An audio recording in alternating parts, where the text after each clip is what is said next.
নারীর কথা। মূলাধার হইতে 3.5 লক্ষ নারী উৎপন্ন হব। পদ্মপত্রে যেরূপ শিরাজাল হয় তাহাই গণ্য। এইরূপে দেহে রক্ত চলাচল করে।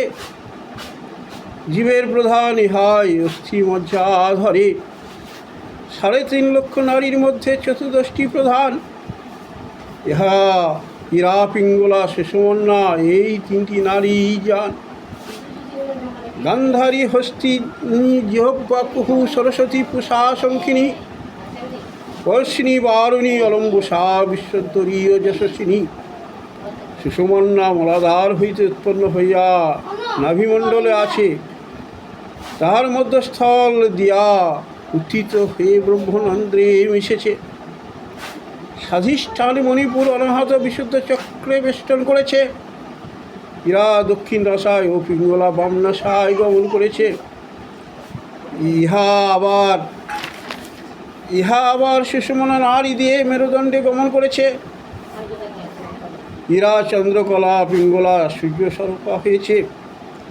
বহু নারী সুষুম্নার বাম দিকে মেঢ্রদেশে, বারুণী নারী দেহের ঊর্ধ্বে এবং অধ আচ্ছাদন বেশে, যশস্বিনী দক্ষিণ পদের অঙ্গুষ্ঠাঙ্গুল ভাগ পর্যন্ত,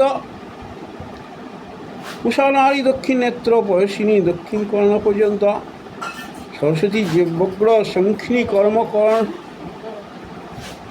বাম কর্ণ পর্যন্ত, সরস্বতী জিহ্বগ্র শঙ্খিনী বাম কর্ণ পর্যন্ত, গান্ধারী বাম নেত্র, হস্তি জিহ্বা বাম পদাঙ্গুষ্ঠ পর্যন্ত, অলম্বুষা বদন এবং বিশ্বদ্বরী উদর পর্যন্ত।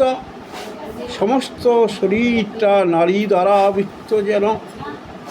ওই সকল নারী হইতে শাখা প্রশাখা বের হয়। জীবলোকে তাহা কত কি যে কয়। দুইগণ 14টি নারীকে পূর্ণ নদী কয়। কুহু হইতে হস্তি জিহ্বা নারীকে সিন্ধু নদী কয়। ইরা গঙ্গা রূপা, পিঙ্গলা যমুনা স্বরূপা, সুষুম্না সরস্বতী নদী বিস্তার রূপা। এই 3 নদী আজ্ঞাচক্রে মিলিত হয়ে ত্রিবেণীতে মিশেছে।